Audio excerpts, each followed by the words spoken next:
आमचा YouTube channel तयार करण्यामागचा उद्देश म्हणजे विद्यार्थ्यांचे शैक्षणिक उपक्रम त्यांच्या पालकाची माजी विद्यार्थ्यांपर्यंत पोहोचवणे असून विद्यार्थ्यांच्या साहित्य, कला, क्रीडा, सांस्कृतिक क्षेत्रातील सुप्त कलागुणांना वाव देणे आहे. परिवर्तनवादी महापुरुषाची जयंती, पुण्यतिथी व महापरिनिर्वाण दिनानिमित्त विद्यार्थ्यांमध्ये वक्तृत्व स्पर्धेचे आयोजन करून समाधीतपणा निर्माण करणे, विविध सांस्कृतिक कार्यक्रमाचे आयोजन करणे हाच आमचा उद्देश असेल. मंडळी, पूजेच्या वेळी दिवा पेटवला जातो. दिवा लावणे खूप शुभ मानले जाते आणि दीप प्रज्वलन करून केलेली पूजा यशस्वी होते. बरेच लोक मातीचा दिवा लावतात, तर काही लोक पिठाचा दिवा बनवतात व त्याची पूजा करतात. शास्त्रात मातीच्या तुलनेत पिठाचा दिवा शुभ मानला जातो. म्हणून जेव्हा तुम्ही पूजा कराल तेव्हा पिठाचा दिवा जरूर लावावा.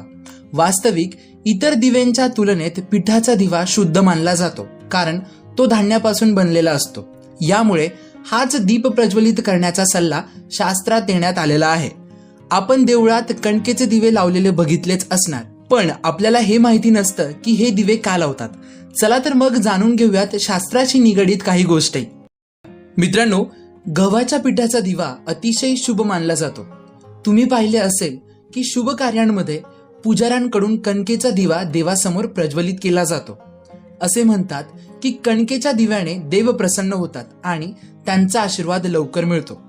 हनुमानाला प्रसन्न करण्यासाठी तसेच पूजा करताना कणकेच्या दिव्याला खूप महत्व आहे. खरं तर कणकेचे दिवे एखाद्या मोठ्या इच्छापूर्तीसाठी लावतात. नवस फेडण्यासाठी कणकेचे दिवे बनवतात आणि तो लावला जातो. इतर दिव्यांच्या अपेक्षा कणकेचे दिवे शुभ आणि पवित्र मानले जाते. देवी अन्नपूर्णेचा आशीर्वाद स्वतःहून या दिव्यांना मिळतो. देवी आई दुर्गा, भगवान शंकर, भगवान विष्णूंचे अवतार असलेले श्रीराम आणि श्रीकृष्णाच्या देवळात कणकेचे दिवे इच्छापूर्तीसाठी लावली जातात. एखाद्या तांत्रिक क्रियेत कणकेचे दिवे सुद्धा वापरले जातात. कर्जापासून सुटका, लवकर लग्न, नोकरी, आजारपण, स्वतःचे घर, घरातील वाद, पती पत्नीमध्ये मतभेद, मालमत्ता, न्यायालयात विजय, खोटे खटके आणि गंभीर आर्थिक संकट या सर्वांच्या निवारणासाठी कणकेचे दिवे संकल्प घेऊन लावले जातात. हे दिवे वाढत्या आणि कमी होत्या क्रमात लावतात. एका दिव्यापासून सुरुवात करून 11 दिव्यांपर्यंत नेतात. जसे की संकल्पाच्या पहिल्या दिवशी 1, नंतर 2, 3, 4, 5 आणि 11 पर्यंत दिवे लावल्यावर 8, 9, 7 अशा घटत्या क्रमात लावतात. कणकेत हळद मिसळून मळतात आणि त्या गोळ्याला हाताने दिव्याचा आकार दिला जातो.